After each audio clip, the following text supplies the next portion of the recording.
Hello and welcome back to Step by Step Study.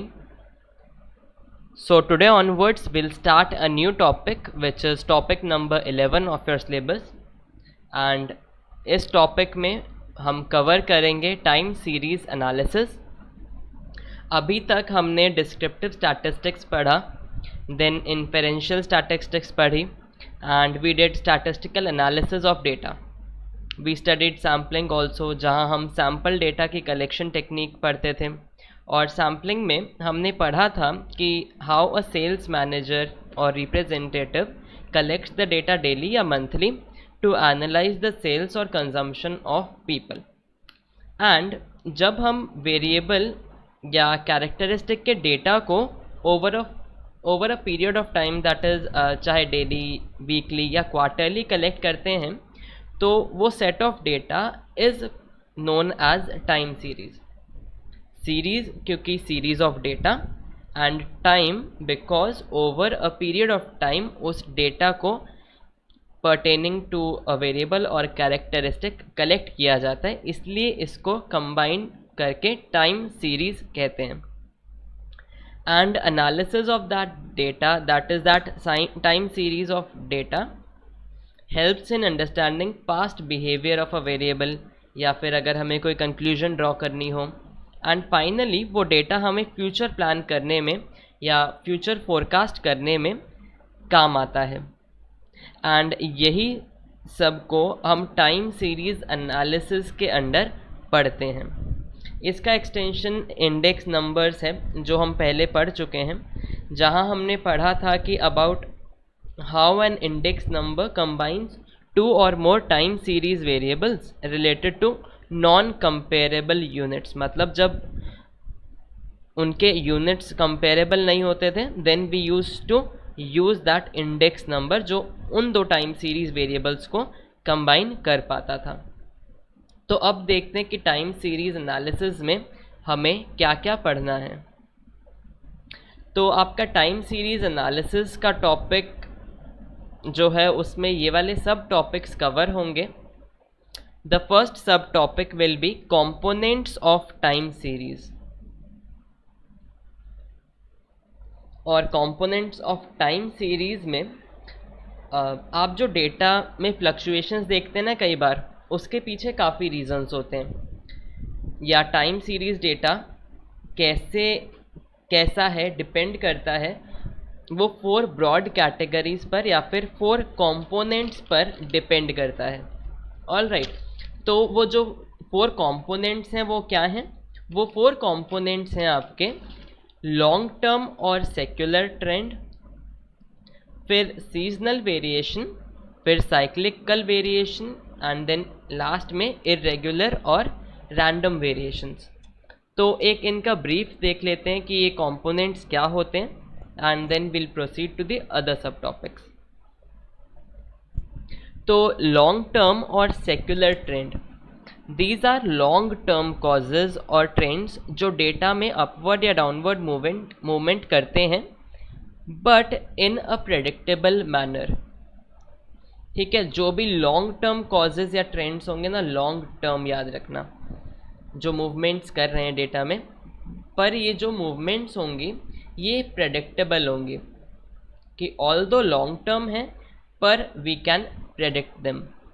Example, better medical facility over the years, और you can say कि enrolment in a university over a period of 50 years which is increasing. तो long term है और एक trend है कि ये increase हो रहा है एनरोलमेंट.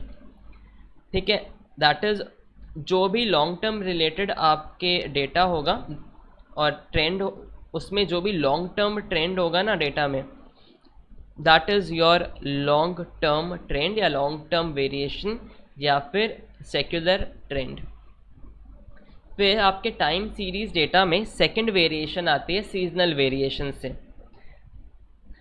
और ये भी प्रेडिक्टेबल पैटर्न होता है अप्स एंड डाउन का. और seasonal, that is it depends on the season.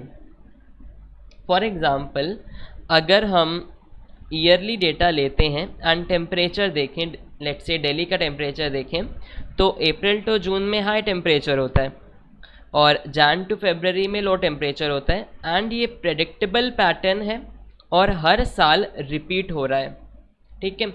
तो अगर हर साल रिपीट हो रहा है तो हमें पता है प्रेडिक्टेबल भी है। या फिर आप सीजनल सेल्स डेटा देख लीजिए जैकेट का, कोई कंपनी अगर जैकेट्स प्रोड्यूस कर रही है तो उसके सीजनल सेल्स हैं जो they depend on a particular weather, कि विंटर्स में सेल ज़्यादा होंगी, और उन्हें पता है कि अगर विंटर्स में सेल ज़्यादा है तो समर्स में कम है, और यही विंटर्स में ज़्यादा और समर्स में सेल्स कम रिपीट होगा in the next year also, ठीक है। तो ये भी प्रेडिक्टेबल है, बट ये डिपेंड करता है सीजनल फैक्टर्स पे या फिर सीजन्स पे। फिर थर्ड टाइप ऑफ वेरिएशन या कंपोनेंट होता है साइक्लिकल वेरिएशन। ये रिलेटिवली लॉन्ग टर्म पैटर्न होता है ऑसिलेशंस का, और इसमें पीरियड हम पीरियड 1 ईयर से ज़्यादा का कंसिडर करते हैं। और साइक्लिकल आपको पता ही है, इस टाइप का कर्व होगा, ups and downs, then ups and downs again, मतलब ऑसिलेशंस हैं आपके डेटा में। और इसका बेस्ट एग्जांपल क्या होगा, बिजनेस साइकिल, जहां आपका पहले प्रॉस्पेरिटी है, उसके बाद रिसेशन है, फिर डिप्रेशन है, और उसके बाद रिकवरी है ना। यही है ना एक साइकिल, यहाँ से स्टार्ट होकर यहाँ ख़त्म होती है। या फिर you can say economic boom और bust of the economic boom और बस्ट साइकिल। ये सब आपका साइक्लिकल वेरिएशन में आता है। और लास्ट आपका जो कंपोनेंट होता है टाइम सीरीज डेटा का, वो होता है कि इस डेटा में वेरिएशन इरेगुलर या फिर रैंडम वेरिएशंस आ जाएं, जो वेरिएशन हम लॉन्ग टर्म ट्रेंड से ना डिफाइन कर पाएँ और हम सीजनल वेरिएशन से भी उसको ना डिफेंड कर पाएँ, या फिर साइक्लिकल वेरिएशन से भी हम जिस वेरिएशन को डिफेंड ना कर पाएँ या फिर डिफाइन ना कर पाएँ, इन तीनों कैटेगरीज से जो नहीं डिफाइन हो पाएगा वो वेरिएशन आपकी इरेगुलर या फिर रैंडम वेरिएशन कहलाती है। And you could consider unpredictable forces और अनकंट्रोलेबल फैक्टर्स की वजह से ये वेरिएशंस आ सकते हैं, like unforeseen events of floods and earthquakes, Wars. ये सब अनफोर्सीन है, अनकंट्रोलेबल है, और ये देयरफॉर ये इरेगुलर या फिर रैंडम वेरिएशंस में हम इसको कंसिडर करते हैं। तो आपके जो 4 कंपोनेंट होते हैं टाइम सीरीज़ के, वो होते हैं लॉन्ग टर्म एंड और सेकुलर ट्रेंड जिसे कहते हैं हम। फिर कुछ वेरिएशन आपका सीजनल वेरिएशन आता है, कुछ साइक्लिकल रहता है कि अप्स एंड डाउन्स चल रहे हैं, but this cycle we must consider a period of more than 1 year for this cycle. और फिर जो इन तीनों फैक्टर से एक्सप्लेन ना हो पाए वेरिएशन, उसे हम इरेगुलर या फिर रैंडम वेरिएशन के अंडर कंसिडर कर लेते हैं। Then after having studied components of time series, हम आएंगे determination of trend component by different methods. That is, हम अब ट्रेंड कंपोनेंट को या फिर ट्रेंड को जो एक डेटा सेट में है उसे कैलकुलेट करेंगे, और उसके लिए मेथड्स हम क्या यूज़ करेंगे, मेथड ऑफ लीस्ट स्क्वायर्स, ये हमने रिग्रेशन के टाइम भी पढ़ा था। फिर moving average method, this is a new method for you, and the last will be method of exponential smoothing. और ये तीनों मेथड से हम अपना ट्रेंड कंपोनेंट डिटरमाइन कर पाएंगे। फिर जो लास्ट सब टॉपिक आपका है वो है मेजरमेंट ऑफ सीजनल वेरिएशन, जिसमें आपको मेथड्स जो पढ़ने हैं they are method of simple averages, ratio to trend method and ratio to moving average method. तो इन दोनों में ट्रेंड कंपोनेंट में भी हमें 3 मेथड्स पढ़ने हैं और सीजनल वेरिएशन में भी हमें 3 मेथड्स पढ़ने हैं। तो आप इस टाइम सीरीज एनालिसिस के टॉपिक को बेसिकली 3 पार्ट्स में डिवाइड कर सकते हो। फर्स्ट लेक्चर मेरा होगा components of time series and decomposition पे। Second I take a lecture on determination of trend component, और थर्ड लेक्चर जो होगा टाइम सीरीज में वो होगा measurement of seasonal variation using these 3 methods. ठीक है, I hope I am clear about how I will be going in this lecture series.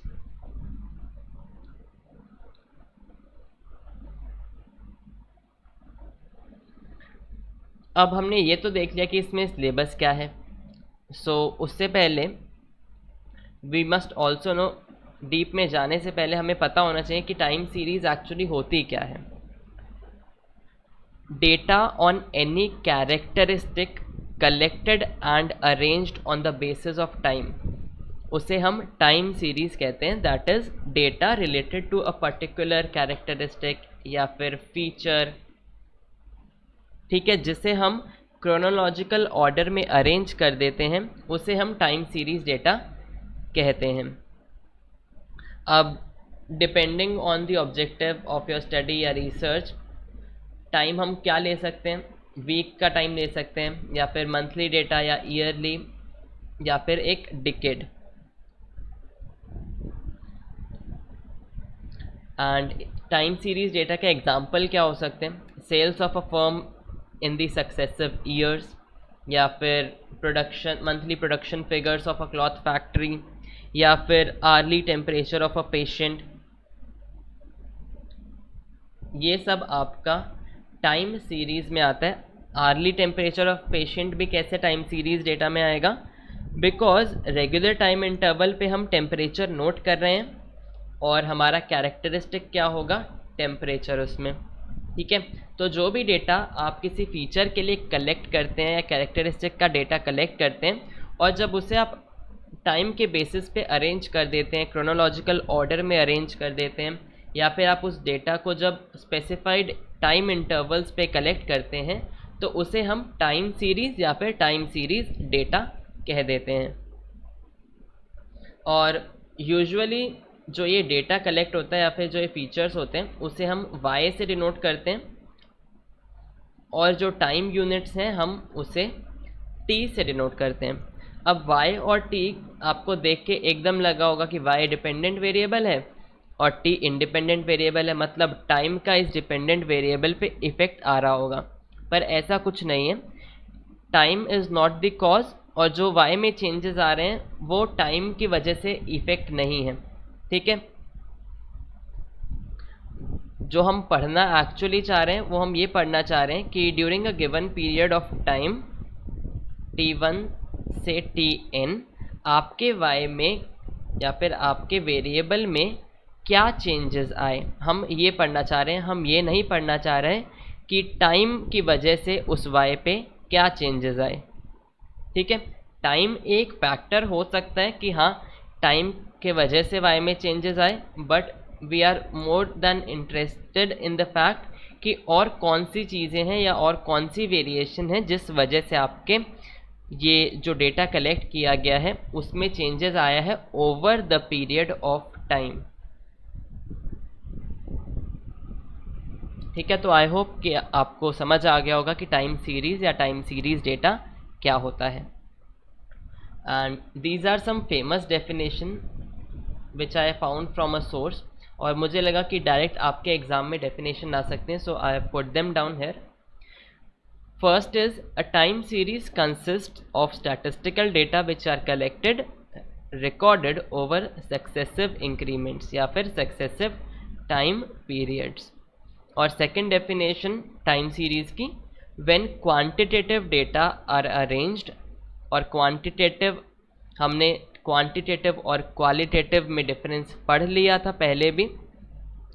So when a quantitative data are arranged in the order of their occurrence, तो जो statistical series उसके वजह से आती है that is known as a time series. ठीक है, तो you must know these two definition of time series data. फिर टाइम सीरीज एनालिसिस की इम्पोर्टेंस क्या होती है ये भी आ सकती है एमसीक्यू में। फर्स्ट इम्पोर्टेंस या फिर first use time series analysis का जो होता है that is it will help you in understanding the past behaviour of the variable which you are interested in. ठीक है, और जब आप पास्ट बिहेवियर देख पाएंगे तो आप फोरकास्ट कर पाएंगे फ्यूचर बिहेवियर भी उस वेरिएबल का या उस कैरेक्टरिस्टिक का। आप देखेंगे कि हमारे पास्ट में ये चेंजेस आए थे and using that you will be able to forecast the future of that variable. तो time series analysis will help us in knowing कि एक्सपेक्टेड क्वांटिटेटिव चेंज क्या हो सकते हैं आपके वेरिएबल में इन द कमिंग टाइम और at present, expected quantitative changes. और टाइम सीरीज एनालिसिस और क्या हेल्प करता है, वो हमें फ्यूचर प्लानिंग में हेल्प कर पाता है, या फिर फ्यूचर कोर्स ऑफ एक्शन हमारा क्या होना चाहिए, या फिर फ्यूचर स्ट्रैटेजीज क्या होनी चाहिए। टाइम सीरीज एनालिसिस इसमें भी हेल्प करता है। और टाइम सीरीज एनालिसिस हमें कंपैरिजन में भी हेल्प करता है of different time series data. And so it proves helpful for researchers, analyst and governments, companies, इन सब के लिए टाइम सीरीज एनालिसिस इम्पॉर्टेंट हो जाता है। अगर गवर्नमेंट हाउसिंग पॉलिसी बनाना चाहती है, for example let's say for the poor people, और उनके फ्यूचर के लिए कोई हाउसिंग पॉलिसी लेके आना चाहते हैं government, then it will look at the data of the past and उसे एनालाइज करके ओवर द ईयर्स वो देखेगी कितनी पॉवर्टी इंक्रीज हुई है, डिक्रीज हुई है, how many people actually need a house. वो सब डेटा एनालाइज करके over the period of time future actions government लेती है। या फिर अगर कोई कंपनी है लेट्स से जो रेन कोट्स मैन्युफैक्चर कर रही है और मॉनसून सीजन में डिमांड प्रेडिक्ट करना चाहती है, तो वो क्या करेंगे, वो अपनी पास्ट ओवर द ईयर्स का डेटा देखेंगे कि कितनी डिमांड रही है रेन कोट्स की एंड कैसे उनके प्रोडक्ट की डिमांड चेंज हुई है over the time, and then they will take their production decisions और मैन्युफैक्चरिंग डिसीजंस। तो इन सब केसेस में आपका टाइम सीरीज एनालिसिस काम आता है, बिकॉज टाइम सीरीज एनालिसिस से हम उस डेटा को एनालाइज कर पाते हैं जो ओवर टाइम हमने कलेक्ट किया है किसी भी वेरिएबल या कैरेक्टरिस्टिक के लिए। ठीक है, तो ये सारे आपके यूजेस या फिर इम्पॉर्टेंस हो जाती है टाइम सीरीज एनालिसिस की। And it can be asked in your MCQs कि हो सकता है आपको 4 ऑप्शन दे दें एंड पूछने which is not a use of the time series analysis. तो बहुत बेसिक सी चीज़ें हैं, you must know them. So that is all for today's lecture. आज के लेक्चर में हमने देखा कि टाइम सीरीज़ क्या होती है, उसके यूजेस क्या होते हैं, हमने ये पढ़े, और कंपोनेंट्स का मैंने आपको ब्रीफ दे दिया है। नेक्स्ट लेक्चर में हम कंपोनेंट्स को डिटेल में पढ़ेंगे और फिर हम आएंगे decomposition of these components, additive and multiplicative methods पढ़ेंगे। उसके नेक्स्ट लेक्चर में हम ट्रेंड को कैसे डिटरमाइन करते हैं वो देखेंगे, and then last lecture that is your third lecture will be हम सीजनल वेरिएशन को कैसे फाइंड आउट कर सकते हैं, उसके मेथड्स क्या हैं हम वो देखेंगे। So your time series analysis will be divided into 3 lectures. पहला होगा कंपोनेंट्स और डिकम्पोजिशन, फिर हम ट्रेंड एनालिसिस पे आएंगे और उसके बाद हम सीजनल वेरिएशन कैसे फाइंड आउट करते हैं वो वाले मेथड्स देखेंगे। So I hope this lecture is clear to you. आपको एक ओवरव्यू मिल गया होगा कि टाइम सीरीज़ क्या होता है और हमारी डेली लाइफ्स में कैसे काम आता है, and what are the various variations जो एक टाइम सीरीज़ डेटा में हमें देखने को मिलते हैं। So if you like the content, do subscribe to our channel and hit the like button. And having said that, I have almost completed 75% of your syllabus. आपके 3 chapters रहते हैं, chapter 1, chapter 11 and chapter 10। Chapter 1 भी मैंने almost cover कर लिया था while discussing the previous year questions, because ये chapter बहुत बेसिक सा था। Although I'll give a lecture or two again on this, फिर हम टाइम सीरीज़ अभी पढ़ रहे हैं और उसके बाद हम आएंगे chapter 10 that is your analysis of variance पे. If you have any queries, you can comment down below. So take care and have a good day.